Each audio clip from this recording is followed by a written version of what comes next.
Hello and welcome everyone. So आज हम discuss करेंगे एक स्पेक्ट्रल टेक्निक जिसका नाम है mass spectrometry.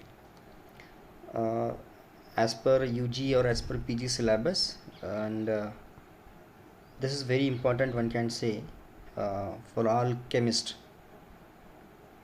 So I am Zamir Sheikh, faculty of chemistry from the Department of Chemistry, Shri Shivaji College of Arts, Commerce and Science, Akola. So hope all of you are doing well.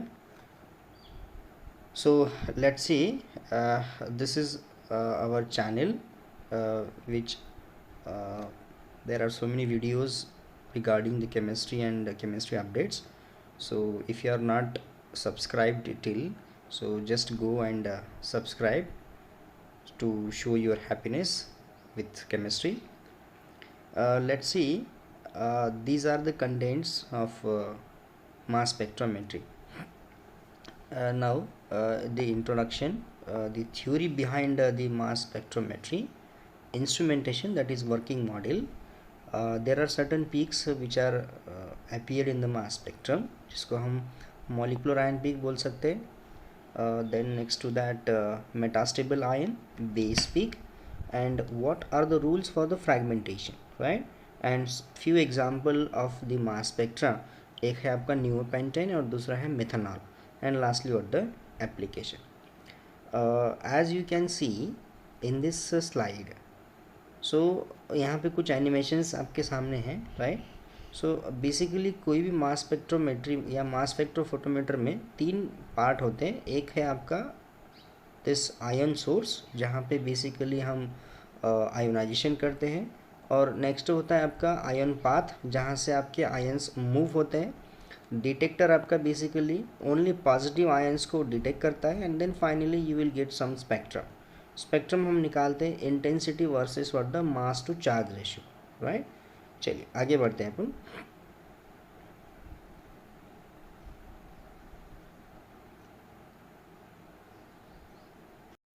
So as you can see, let's see, the molecule is here.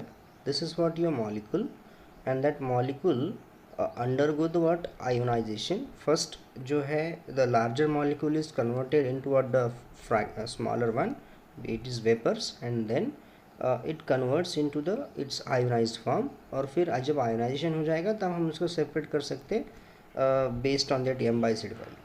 Okay, this is the main principle behind the mass spectrometry. Now after this session, you will able to know the basic principle of mass spectrometry. What is mean by mass spectrometry, molecular ion को कैसे identify कर सकते हैं, या mass spectrum अगर आपको दिया है तो उसको कैसे इवेल्युएट कर सकते हैं हम, एंड लास्टली वेरियस एग्जांपल्स को हम कैसे अप्लाई करेंगे based on that. So let me first know, you know about the spectroscopy now.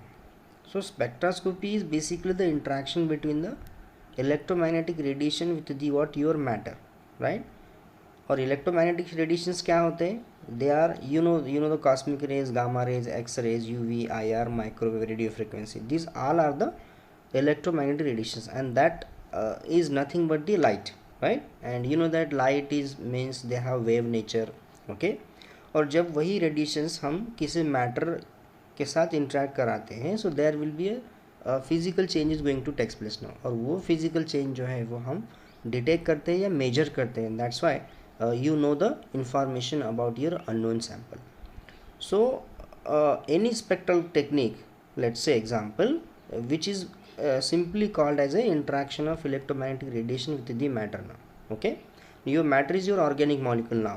Okay, now see, this light is going to be interacted with your organic molecule, और organic molecule आपके कैसे होते हैं? They are in a ground state.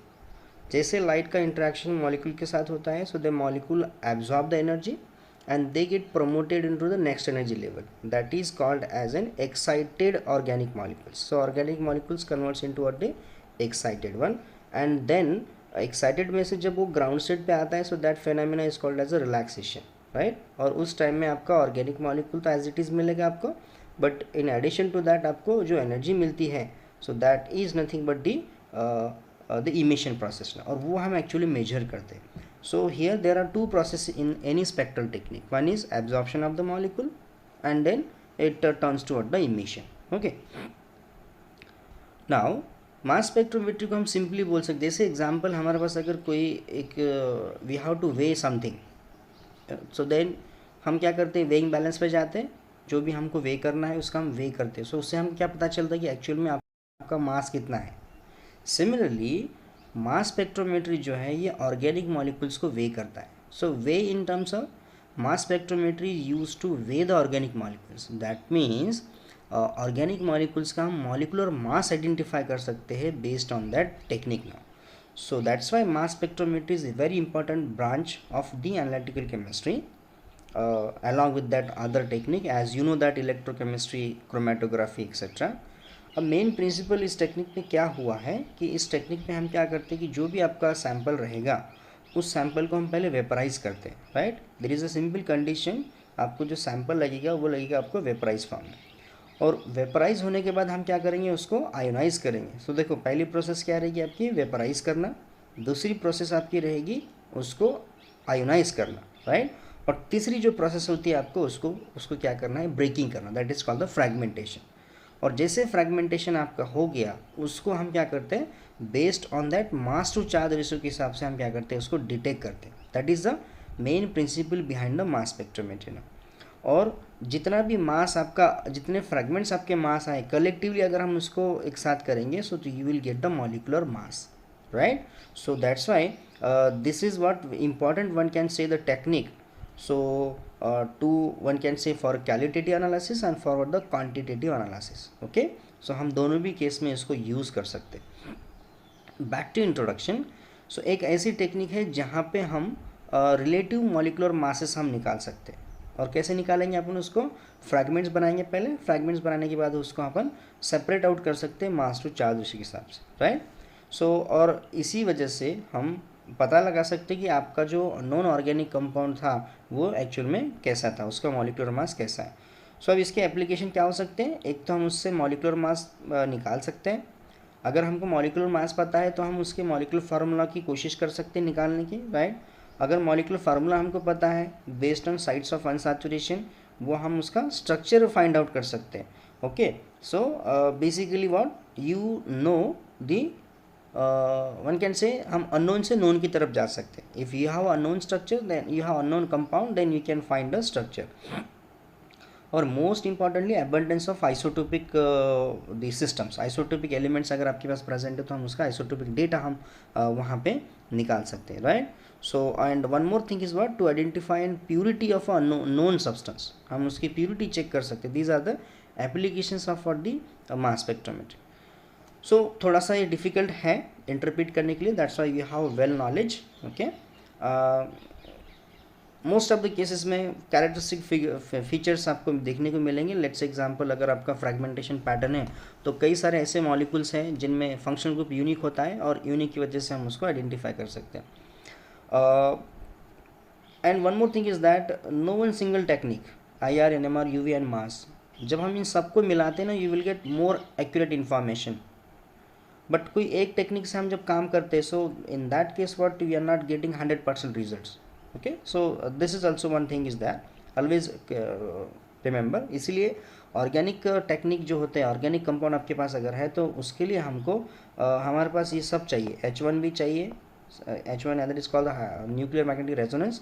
Then UV भी आपके पास चाहिए होता है. We have must know about the IR and you have must know about the mass. Basically these 4 techniques are called as a principle technique in the organic chemistry. If you have organic molecule और हमको उसको actual में उसका molecular formula, structure, सारी चीज़ें निकालनी है तो हम चारों टेक्निक को प्रीफर करते हैं. राइट, सो और उसमें से मास जो है एक आपका सपोर्टिंग टेक्निक है. राइट, अगर हम मास स्पेक्ट्रोमेट्री को उसका एनालाइज करते हैं, so you will gate actual आपका मास कितना है वो हम बता सकते हैं. And that's why this technique is nowadays very widely used in polymers. You know that polymers are large, high molecular weight. Even in biological macromolecules like proteins है, peptides है, nucleic acids है, right? इन सब को जो है हम analyze कर सकते हैं, इनका molecular mass हम निकाल सकते हैं. Right, and there are various techniques are there now. So as you can see this M is your neutral molecule, आपका न्यूट्रल गैसियस मॉलिक्यूल है, राइट। और हम क्या करते हैं उस पर हाईली एनर्जेटिक बम्बार्ड करते हैं, किसका, इलेक्ट्रॉन का। जैसे हमने हाईली एनर्जेटिक इलेक्ट्रॉन्स पे बम्बार्ड करते हैं, so in that time molecular जो होते हैं ना, organic molecules are generally even electron molecules. उसमें जो इलेक्ट्रॉन्स होते हैं या तो पेयर में होते हैं, या तो बॉन्ड पेयर में या तो लोन पेयर में। जैसे हम इलेक्ट्रॉन एक्साइड, जैसे हम बम्बार्ड करेंगे इलेक्ट्रॉन इसके ऊपर, तो ये क्या हो जाएगा, so one of the electron will be remove now and that's why it is called as a molecular ionisation.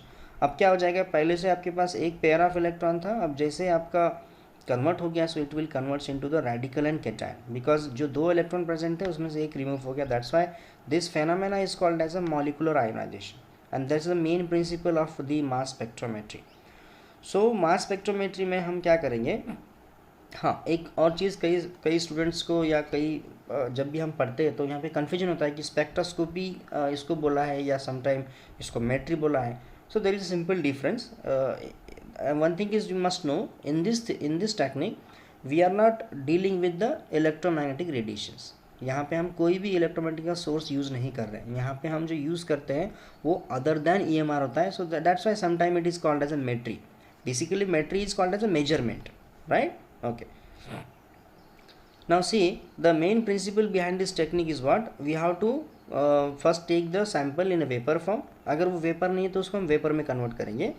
Vapour होने के बाद क्या हो जाएगा, it converts into the ions, और जब आयंस आपका कन्वर्ट हो जाएगा फिर हम उसको सेपरेट करते हैं, that is called the fragmentation. और वो सेपरेट कैसे किया जाता है, उसके मास टू चार्ज रेशियो के हिसाब से। चार्ज मतलब क्या होता है, पॉजिटिव चार्ज जो रहेगा सो डिवाइड में उसके उतना नंबर आएगा, मास कितना है उस हिसाब से उसका आपका आना चाहिए, right. And finally based on the उसका एबंडेंस कितना है उसके हिसाब से हम उसका क्या निकाल सकते हैं, स्पेक्ट्रम हम निकाल सकते हैं। सो यहाँ पे हम देख सकते हैं कि पहले स्टेप में हमको क्या करना है कि एनर्जेटिक इलेक्ट्रॉन जो है वो हमको रिएक्ट करवाने हैं, जो क्या करेंगे आपके न्यूट्रल मॉलिक्यूल से इलेक्ट्रॉन को रिमूव करेंगे, और हमारा जो पेरेंट आयन था, let's see this is called parent ion जो सबसे पहले था, अब उस पेरेंट का कन्वर्शन आपका हो गया मॉलिकुलर आयन में, right. So and now this compound must be equal molecular weight. जो M पहले आपका था और बाद का जो M प्लस रेडिकल आपका बना, दोनों का मॉलिकुलर मास आपका सेम होना चाहिए, ठीक है। और ये जो आपका बना हुआ है जिसको मैंने सर्कल किया हुआ है, इसको हम मेनी टाइम्स हम क्या बोल सकते हैं, पेरेंट आयन बोल सकते हैं आप, इसको आप बोल सकते हैं मॉलिकुलर आयन आप बोल सकते हैं।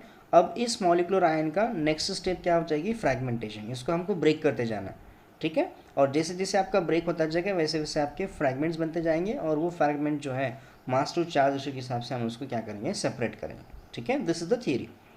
नाउ मेन स्टेप्स इसमें क्या क्या होते हैं, जैसे मैंने आपको बताया, सबसे पहले आपका सैंपल वेपर फेज में होना चाहिए, right. You must have sample in vapour phase. If let's say example अगर सॉलिड है सो हम पहले उसको लिक्विड करेंगे, लिक्विड से फिर उसको अपन वेपर्स करेंगे।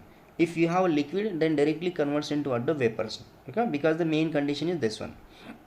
सेकंड आपका होता है जो वेपर फेज आपका मॉलिक्यूल बना है उस मॉलिक्यूल को हमको क्या करना है, आयोनाइज करना है, राइट। और आयोनाइज करने से क्या मिलेगा आपको, रेडिकल कैटायन मिलेगा। ऑलवेज रिमेंबर गैसियस फेज में आपका मॉलिक्यूल ऐसा रहेगा, और जैसे हम उसको आयोनाइज करेंगे तो हमको ऐसा वाला मिलना चाहिए।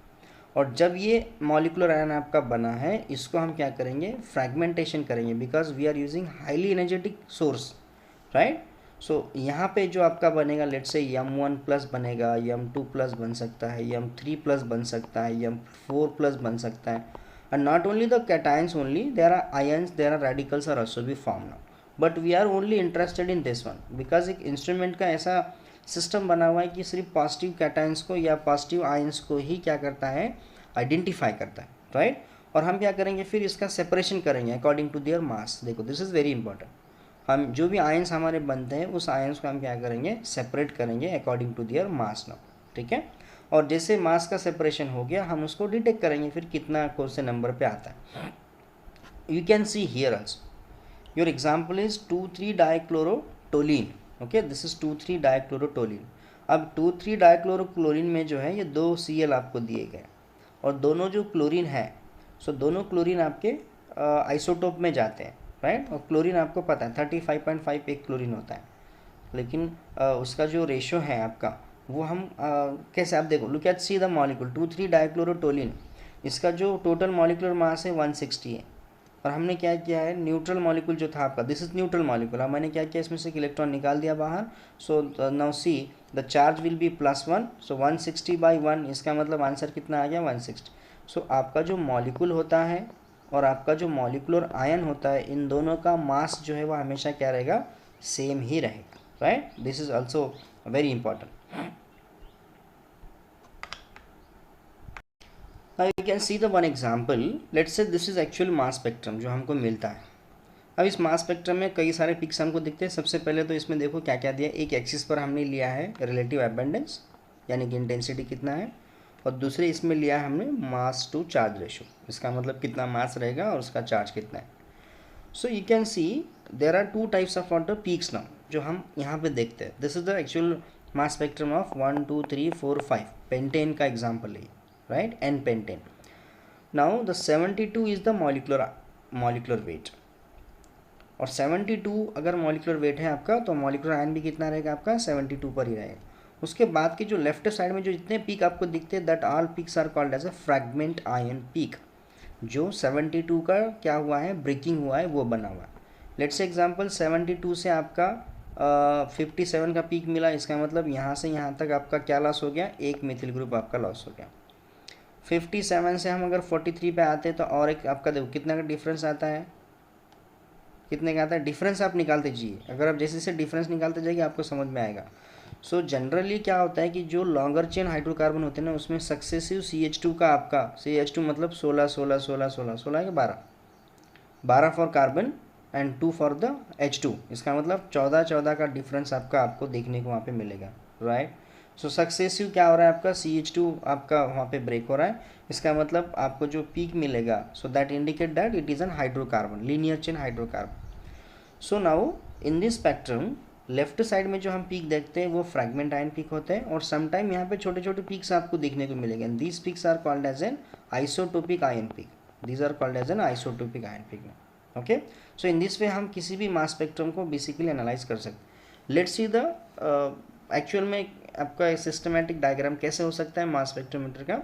एक तो होता है आपका हाई वैक्यूम, क्योंकि इसमें मॉलिक्यूल्स को पहले वेपराइज किया जाता है, उसके लिए हमको हाई प्रेशर जनरली आपको लगता है वहाँ पे, और फिर उसमें हम जैसे मॉलिक्यूल्स आपका वेपराइज हो गया, मतलब एक एक मॉलिक्यूल आपका अलग अलग हो गया, तो हम क्या करेंगे, अभी उसको आयोनाइज करेंगे। और यहाँ पे इस प्रोसेस को जो है बेसिकली बोला जाता है मॉलिक्यूलर आयोनाइजेशन, और मॉलिक्यूलर आयोनाइजेशन के लिए हम जनरली यूज़ करते हैं 17 इलेक्ट्रॉन का इलेक्ट्रॉन होल्ड बीम, जो बेसिकली टंगस्टन फिलामेंट से जनरली आता है। That is also called as a electron impact. Sometime अगर यहाँ पे EI लिखा होगा तो इसका मतलब इसको बोला जाता है electronic impact, electron impact, okay, जो कि टंगस्टन फिलामेंट के थ्रू हम वहाँ पे यूज़ कर सकते। अब जैसे देखो आपका वेपर फेज से आपका आयोनाइज हो गया मॉलिक्यूल, आयोनाइज होते से हम क्या करते हैं, उसको सेपरेट करते हैं। अब जनरली क्या होता है कि 70 इलेक्ट्रॉन तो डालने की ज़रूरत नहीं होती है, no need to add 70 electron volt, because it is much more energetic radiations. लेकिन क्या होता है कि मॉलिक्यूल को आयोनाइज करने के लिए and about 20 electron hold energy use होती है, और जो रिमेनिंग आपकी जो एनर्जी बचती है वो हम यूज़ करते हैं उसको ब्रेक करने के लिए। Let's say example, I have a molecule methanol अगर मेरे पास है CH3OH, तो मैं सबसे पहले क्या करूँगा, इस मिथेनॉल के मॉलिक्यूल को आयोनाइज करूँगा। पहले आयोनाइज करना है, इसका मतलब क्या हो जाएगा, so I will use 70 electron volt, ठीक है, CH3। अब देखो ये क्या बन गया, ये बन गया मेरा parent ion, that is called as a molecular ion. अब यहाँ से जो यहाँ तक जाने की जो प्रोसेस है, इसमें सिर्फ around 20 electron hold energy use होती है। फिर क्वेश्चन आता है कि वाई वी आर एडिंग 70, सो 70 का ऐड करना, इसका मतलब ये है कि फॉर द ब्रेकिंग प्रोसेस, अगर हम इसको ब्रेक करेंगे तो we need the energy, that's why हम उसको 70 इलेक्ट्रॉन होल्ड की एनर्जी वहाँ पे डालते हैं। सो फॉर द फ्रैगमेंटेशन, जैसे फ्रैगमेंट आपके बन गए, फ्रैगमेंट बनने के बाद एक नेक्स्ट पार्ट आपका होता है, that is called mass analyser. Analyse करना मतलब अलग अलग सेपरेट करना। फिर M/Z के हिसाब से हम क्या करेंगे, उसको सेपरेट करेंगे, और सेपरेट करने के बाद आपके पास कौन है, डिटेक्टर है, जो डिटेक्ट करेगा आपका, and then finally you will get some spectrum. Now see one more animation we have, there is a 5 steps, one is vaporization, ionization, acceleration, deflection, okay, these are the 5 important steps for the any instrument we can say. So vaporization करने के लिए हमको पता है, vaporise करना मतलब क्या है, सिंपल, उसको आपको वेपर फेज में लाना होता है, और वेपर फेज में लाने के बाद फिर हमने देखा है कि उसको हम आयोनाइज करेंगे, आयनाइज करने के बाद उसको हम क्या करेंगे, एक्सेलरेट करेंगे, क्योंकि हाई प्रेशर होता है इसलिए वो आगे ढकेले जाते हैं आयंस, राइट, जो भी आपके बनेंगे, और फिर हम उसको सेपरेट करते हैं। Okay, these are the some steps one can say. And finally you can detect कैसे करते हैं, according to their, you can see the red items are there now in a molecule, okay, green है आपके पास, okay, आपके पास blue है, तो उस हिसाब से हम उसको ये जो सेपरेट किया है बताने के लिए किया है कि हम इसको कैसे सेपरेट, यू कैन सी ना। सो जो स्मॉल वाले होते हैं उनका उनका आपका पोजीशन अलग रहेगा, है ना, जिसका मास कम रहेगा उसका पोजीशन अलग, जिसका मास ज़्यादा है उसका पोजीशन अलग। सो एज दैट मीन्स हम उसको सेपरेट आउट कर सकते हैं। नाउ सी, अगर हमने आयोनाइजेशन ठीक से अगर देखा, सो एक मॉलिक्यूल पे हम कितना पावरफुल एनर्जेटिक रेडिएशन हम इसमें डालते हैं।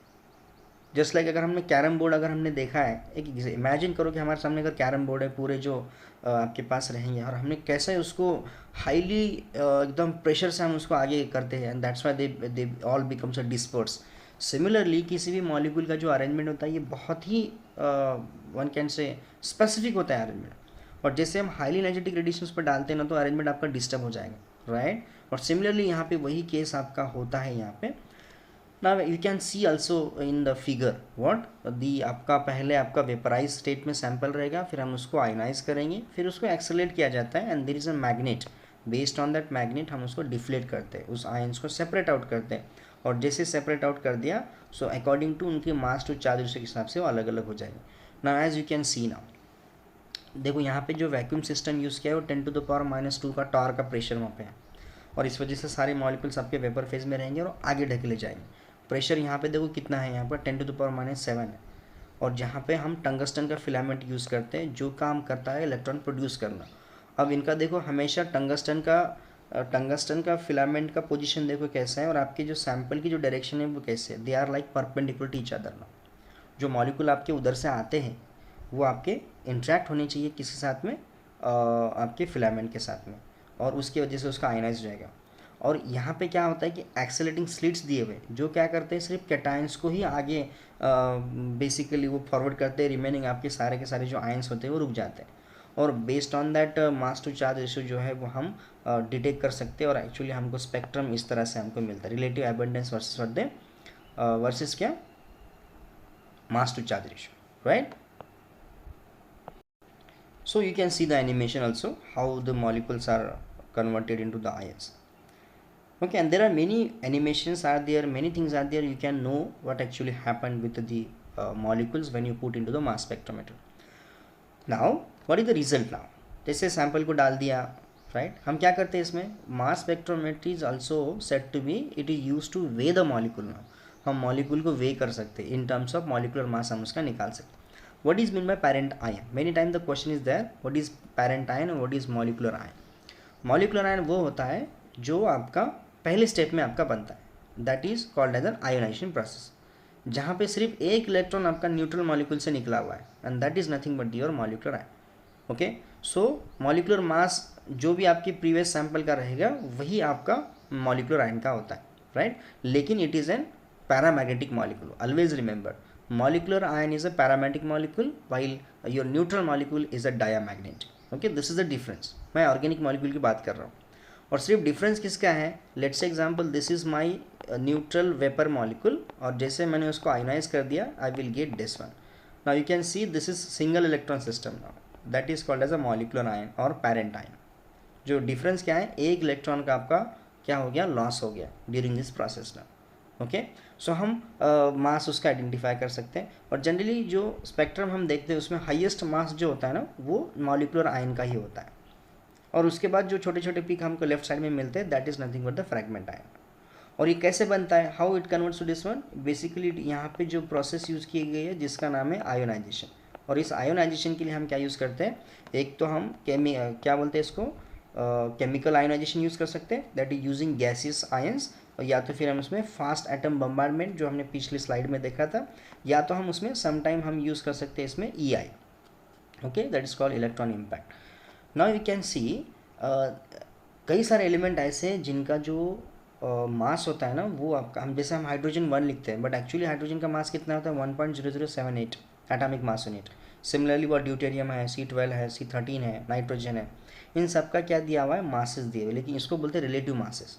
और हम हाई रिजोल्यूशन मास स्पेक्ट्रोमेट्री के थ्रू ये भी पता लगा सकते हैं कि एक्चुअल में आपका मास कितना है। मैं आपको एक स्लाइड आगे बताऊंगा कि एक ही मॉलिकुलर वेट पे कितने सारे मॉलिक्यूल्स आपके आ सकते हैं, right. That's why mass spectrometry is very important. Okay, now as also they using the also they have given the natural abundance। so H1 का natural abundance देखो कितना है, 99.9% है। वही ड्यूटेरियम कितना है, 0.015। इसीलिए अर्थ में या अर्थ क्रस्ट पे सबसे ज़्यादा जो पाए जाने वाला एलिमेंट है वो हाइड्रोजन 1 है, नॉट ए ड्यूटेरियम। क्योंकि नेचर किसको अलाउ करता है, जिसका मास कम रहेगा उसी को अलाउ करता है मैक्सिमम टाइम। इसलिए हमने कभी देखा होगा कि जिनका मॉलिकुलर मास कम होता है, मॉलिकुलर वेट कम होता है, या फिर हम इसको एटॉमिक वेट कम, एलिमेंट की अगर हम बात करेंगे तो एटॉमिक वेट जिसका कम रहेगा वो जिस सबसे ज़्यादा एबंडेंस होता है। One is important that's called the natural nitrogen rule. Now अब नाइट्रोजन रूल का मतलब क्या होता है कि नाइट्रोजन आपको पता है, नाइट्रोजन का सिंबल कितना होता है, 7, and it is what the 14। Atomic number कैसे है इसका, ऑड है। तो नाइट्रोजन रूल के हिसाब से ऐसा होता है कि अगर आपका मॉलिक्यूल है, जिस मॉलिक्यूल का मॉलिकुलर मास E1 अगर है, तो ऐसे बताया जाता है कि उसमें E1 नंबर के नाइट्रोजन होंगे या तो फिर 0 नाइट्रोजन होने चाहिए। लेट्स से अगर आपको ऑर्गेनिक कंपाउंड दिया है 78, अगर मैं मास बोल रहा हूँ तो 78 मास कैसा हो गया, it is a E1 mass. E1 मास का मतलब होता है या तो उसमें 2 नाइट्रोजन होने चाहिए या तो उसमें 0 नाइट्रोजन होना चाहिए। 2 का मतलब क्या हो गया, 2 से हम बात करते हैं E1 number of nitrogen. So ये mass is E1, your nitrogen also what the E1, it may be 0। अगर आपका ऑड अगर होता है, let's example 77 is the mass, अगर 77 अगर आपका मास है तो इसका मतलब उसमें हो सकता है ऑड नंबर के नाइट्रोजन होने चाहिए। If your molecular mass is odd then it must be odd number of nitrogen. This is simply called as a nitrogen rule. Okay, let's move on to the base peak. Base peak mass spectrum में वो होता है कि जिसका relative abundance सबसे ज़्यादा होता है। सबसे ज़्यादा मतलब कितना, 100%। If the relative abundance of at any peak in the mass spectrum is highest, that will be called as a base peak. So difference कैसा है, molecular ion peak sometime base peak हो सकता है, बट फ्रैगमेंट आयन में से generally base pick आपका होता है। सो ऐसा पिक जिसका इंटेंसिटी सबसे ज़्यादा होता है, ओके, उसी को हम क्या बोलेंगे, बेस पिक बोलते हैं, जिसका एबंडेंस सबसे ज़्यादा होगा और वही मोस्ट स्टेबल होता है, right. Okay, now there is a one peak which is generally exist sometime in the mass spectrum, that is called as a metastable peak। Metastable peak वो होता है जिसका लाइफ टाइम बहुत ही कम होता है, जिसको अपन माइक्रो सेकेंड्स में ले सकते हैं, और जनरली वो मास स्पेक्ट्रम में ब्रॉड अपीयर होता है। अब आपने देखा होगा मास स्पेक्ट्रम में हमेशा सिंगल लाइन ही होते हैं, but if whenever there is an broad peak, little bit broad peak अगर आपको आता है, so that must be indicate the it is a metastable ion peak. अब मेटास्टेबल आयन कैसे होता है कि अगर आपका कोई एक आधा फ्रैगमेंट है बन गया, राइट, और ये फ्रैगमेंट का वन कैन से ये डिकम्पोज हो गया, किसमें, M2 में डिकम्पोज हो गया। देखो फ्रैगमेंट आपका कौन है, this is your molecular ion. Molecular ion से आपका M1 बना, M1 is a fragment ion. Fragment ion जब डिकम्पोज होता है तो you will get the M2, that is called as a daughter. अब डॉटर है कौन, M2, और पेरेंट कौन हो जाएगा, M1, बिकॉज वो M1 से जनरेट हुआ है। तो ऐसे केस में हम जनरली एक रिलेशनशिप निकालते हैं, और जिस रिलेशनशिप को basically metastable ion peaks are nothing but M star, और M star is equal to होता है daughter square by what the parent. अगर हम इसका रेशो निकालते हैं so you will get the answer. So metastable ion generally ये एक सिमेट्रिक नहीं होता है, राइट। मैंने आपको बताया कि इसका लाइफ टाइम सबसे कम होता है और हमेशा ही ब्रॉड और डिफ्यूज पीक में आपको स्पेक्ट्रम में आपको दिखता है, ठीक है। और जनरली इसका जो रेशो है ये पॉइंट में आता है, समथिंग लाइक दैट। सो इसका कैसे निकालते हैं अपन, daughter square by the parent. So this is basically called as an metastable ion peak. Okay, now what are the rules for the fragmentation. अब जब आयोनाइज आपका मॉलिक्यूल हो गया तो हमको क्या कंसिडर करना है कि इसको ब्रेकिंग कैसे करना होता है, राइट। सो अब वो मॉलिक्यूल आपका आयोनाइज होने के बाद फ्रैगमेंट में कन्वर्ट होने का जो टाइम होता है ना, उसको हम बोलते हैं stability of molecular ion. Sometime molecular ion आपका स्टेबल होता है, sometime it is unstable, it is फटाफट आपका जो है वो ब्रेक होना स्टार्ट हो जाता है। So there are many things are there, कुछ रूल्स आपको दिए गए यहाँ पे, जिस रूल्स के हिसाब से हम क्या करते हैं, उसका फ्रैगमेंट उसको करते हैं। नाउ अगर आपके पास मॉलिक्यूलर फार्मूला है तो हम उस मॉलिक्यूलर फार्मूले में कितने अनसैचुरेशन प्रेजेंट है या कितने रिंग प्रेजेंट है वो हम निकाल सकते हैं। Unsaturation can be calculated from the molecular formula, okay, जो कि पैरेंट आपका मॉलिक्यूलर फार्मूला जो भी रहेगा उस हिसाब से हम निकाल सकते हैं। उसका फार्मूला क्या है, C-H/2 plus N/2 plus 1. So now let consider what is carbon, what is C now. C may be the carbon and silica. जो हमने C यूज़ किया फार्मूला में वो क्या है, it may be carbon, it may be silica. What is small h? It indicate the hydrogen or halogens, number of hydrogen and number of what the halogens. What is small n? It indicate the nitrogen, phosphorus or the arsenic, right. अब organic molecules में most of the cases में ये होते तीन, बाकी तो कोई होता नहीं, ठीक है। तो ये फार्मूला आप सिंपल से याद कर, या फिर अगर आपके ऑर्गेनिक कंपाउंड में सिर्फ कार्बन, हाइड्रोजन, ऑक्सीजन अगर है तो C+1 minus H/2. You can use the simple formula to find the site of unsaturation. Always remember, एक रिंग जो होता है वो 1 अनसैचुरेशन कंसिडर करेगा. लेट्स से एग्जांपल, अगर मेरे पास एसीटोन मॉलिक्यूल है CH3CO CH3, so how many sites of unsaturation we have.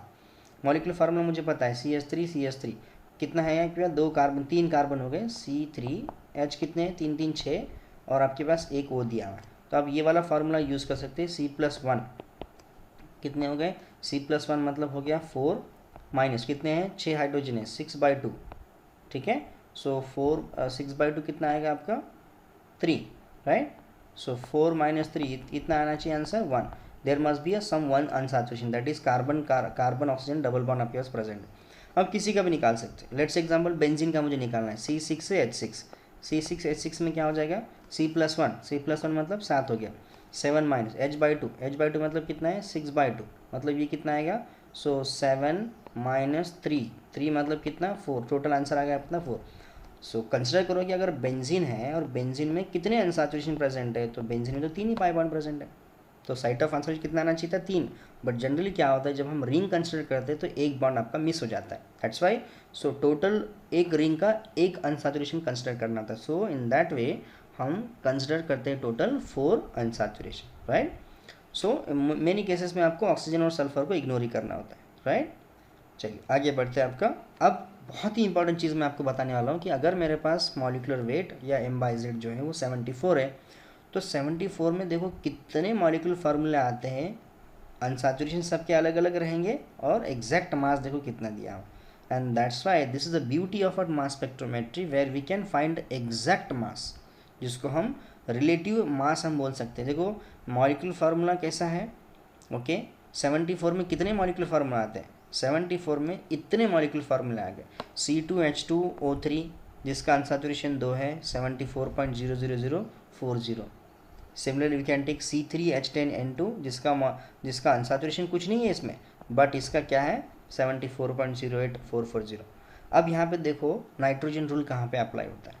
74 is a even mass.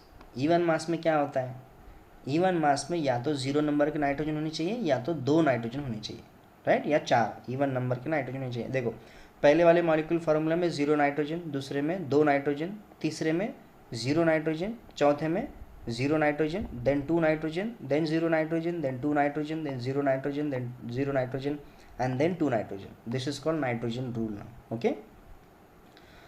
Now we'll see one example of neopentane. You know about neopentane, okay. This is what the carbon and these are all are the hydrogens, methyl group, okay. ये ऐसा आपका compound है, this is called neopentane. Neopentane का जो मास है आपका वो हम पता लगा सकते हैं कि इसमें टोटल कार्बन है 1 2 3 4 5. सो द मॉलिक्यूलर फार्मूला है आपका C5H12. टोटल मास हो गया इसका 72.1488, राइट. सो 70 देखो कितना यहाँ पे जो दिया है, दिस इज व्हाट 72 ना. अब 72 का ब्रेकिंग आपका हो गया और आपको जो मिला है वो 57 पे आपको पीक मिला. इसका मतलब this one will be the your base peak ना, क्योंकि जिसका बर्डन सबसे ज़्यादा है. उसके बाद धीरे धीरे फ्रेगमेंटेशन आपका यहाँ से क्या लॉस हुआ है, 72 में से कितना गया, तो जिसकी वजह से आपको 57 मिला होगा. सो 72 माइनस 57, इसका मतलब हमने इसमें से 15 का लॉस किया है. और 15 मतलब क्या होता है, loss of methyl radical, okay. फिर हमने 57 से 41 में आ गए, मतलब 72 माइनस 41 देखो कितना होता है. और उसके बाद निकालो 72 माइनस 29 कितना होता है, okay. And like 27 and like 15. So these are the peaks which are appeared in the spectrum. This is a very simple example. Similarly, we have the spectrum for the methanol. You know the methanol is an alcohol and which know that CH3OH now. CH3OH में आपका molecular ion आपका something, CH3 मतलब कितना है, molecular formula कितना है, CH4O, CH4O, right. Molecular mass आपका 32 पे है, ये 32 वाला आपका पीक है, बट इसका रिलेटिव एबंडेंस समथिंग 31 पे आया है. बेस पीक आपका कितने पे है, 31 पे, और 31 पे जो आता है आपका वो CH3O प्लस है. सो CH3O plus is the base peak for the methanol. Similarly आपको एक और पीक मिलता है दैट इज कॉल्ड 29, और एक पीक आपको मिलता है 15 पे. देखो ये अल्कोहल के लिए कैरेक्टरिस्टिक फीचर्स होते हैं. 31 is very important. Primary alcohol जो भी आपको दिया जाएगा उसका 31 आपका जो है हमेशा क्या होता है, एक कैरेक्टरिस्टिक आपका पीक होता है. सिमिलरली 29 का भी आपको पीक कैरेक्टरिस्टिक पीक है, और आपका 15 तो एज यूजुअल होता ही है किसी भी हाइड्रोकार्बन में. जहाँ पे CH3 आ गया वहाँ पे 15 का होता ही. But 29 and 31 these are very important, these are the prominent peak for the alcohols. उसमें भी प्राइमरी अल्कोहल अगर रहेगा तो 31 का आपको मिलेगा. So what are the important applications of the mass spectrometry. So मैंने जैसे आपको बताया कि वे करता है मॉलिक्यूल्स को, राइट. सो हम सैंपल को एनालाइज कर सकते हैं और उससे हमको पता लगेगा कि आपका स्केलेटन कैसा था, मॉलिक्यूल फार्मूला कैसा है, स्ट्रक्चर कैसा है. और इसीलिए इसको वाइड रेंज में आजकल रिसर्च में यूज किया जाता है. जैसे केमिस्ट्री में तो हम जैसे अभी पढ़ ही रहे, बायोकेमिस्ट्री, फार्मेसी, मेडिसिन, ओके, और मेनी अदर फील्ड में इसको यूज़ किया जाता है. इससे हम एटॉमिक मासेस निकाल सकते हैं. जियोक्रोनोलॉजी और जियोकेमिस्ट्री में भी इसको यूज़ किया जाता है. जैसे स्टोन्स वगैरह होते हैं, राइट, माइंस में वगैरह यूज़ किया जाता है इसको. Even the element present in the nature, जैसे hydrogen, carbon, nitrogen, oxygen, sulphur, abundance हमने देखा है, उसके हिसाब से पता लगा सकते हैं. ट्रेस एलिमेंट एनालिसिस ये भी हम पता लगा सकते हैं इसमें. मॉलिक्यूलर आयन मॉलिक्यूलर रिएक्शंस हम देख सकते हैं, कुछ ऑर्गेनिक रिएक्शंस है या कुछ रिएक्शंस में इसको कैसे यूज़ किया जाता है वो देख सकते हैं.